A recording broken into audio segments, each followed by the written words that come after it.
వేదికగా భారత్ 3 టీ20లు, 3 వన్డేలు ఆడనుంది. జూలై 27 నుంచి T20 series ప్రారంభం కానుండగా ఆగస్టు 2 నుంచి వన్డే సిరీస్ ప్రారంభమవుతుంది. Team India star allrounder Hardik Pandya one day సిరీస్కు దూరం కానున్నట్లు వార్తలు వినిపిస్తా ఉన్నాయి. వ్యక్తిగత కారణాల వల్ల హార్దిక్ పాండ్యా వన్డే సిరీస్ నుంచి తప్పుకున్నట్లు తెలుస్తోంది. ఇదే విషయాన్ని హార్దిక్ పాండ్యా బీసీసీఐకి తెలియజేశాడు. దీంతో వన్డే సిరీస్ హార్దిక్ పాండ్యా దూరం అవుతున్నట్టు తెలుస్తోంది.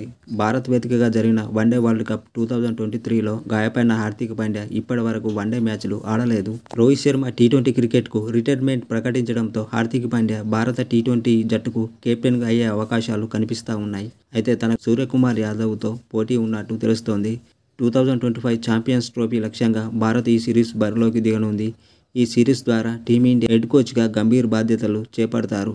శ్రీలంకతో జరిగే టీ20 వన్డే సిరీస్ల కోసం బీసీసీఐ సెలెక్టర్లు ఈరోజు జట్లను ప్రకటించే అవకాశం ఉన్నట్లు తెలుస్తోంది.